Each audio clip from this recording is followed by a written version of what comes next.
understood the law, and we have negotiated that Tobago will exercise control over the island of Tobago and such part of the internal waters of Tobago and 11 nautical miles of the territorial sea. In that respect, brothers and sisters, our policy development for the TOP is anchored in the principles of internal self-government, and that will bring with it enhanced powers and authority to the people of Tobago. Oh yeah, oh yeah. We will be able, brothers and sisters, to determine the direction and future of our education system without any interference from any minister in Trinidad. You will recall a few months ago, a minister in Trinidad decided that Tobago should have another carnival. Yeah. Under the new arrangement of internal self-government. Oh yeah. That minister will be constitutionally violating his authority. Yeah. That's the kind of thing that this generation of leadership has put together to ensure that the people of Tobago enjoy their right to self-determination. We will be able, brothers and sisters, to make the laws to regulate this space called Tobago without having to go to a prime minister and a cabinet to have it passed into law. We will make our laws in Tobago, have it debated in our House of Assembly, and when it is so passed in the House, it will be sent to the President of the Republic of Trinidad and Tobago to be signed into law. That's the power. That's what the PNM took from you since 1956. That's what Orville London supported from 1956 to 2012. And he comes to you, brothers and sisters. He comes to you and tells you that he's standing in defense of Tobago.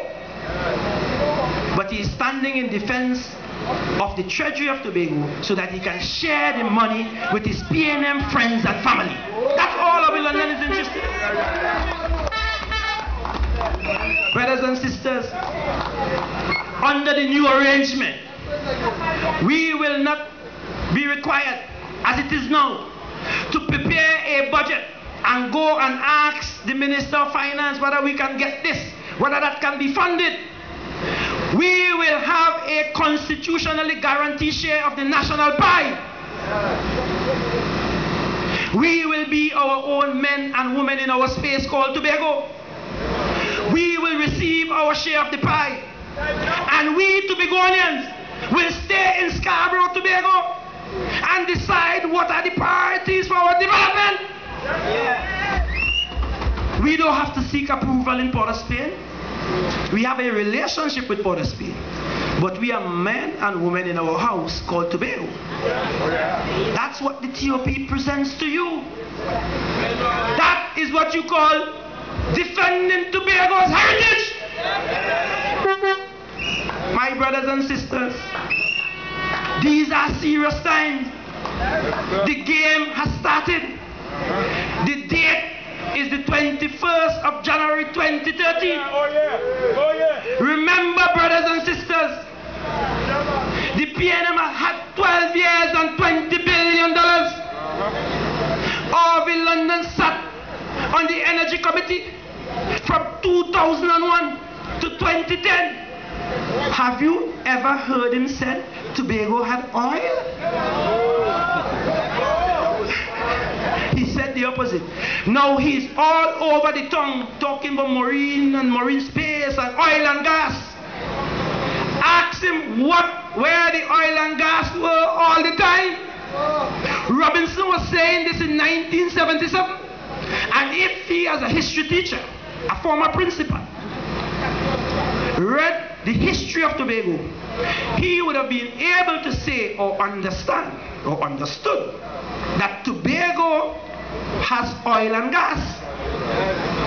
Brothers and sisters, we must understand what is at stake.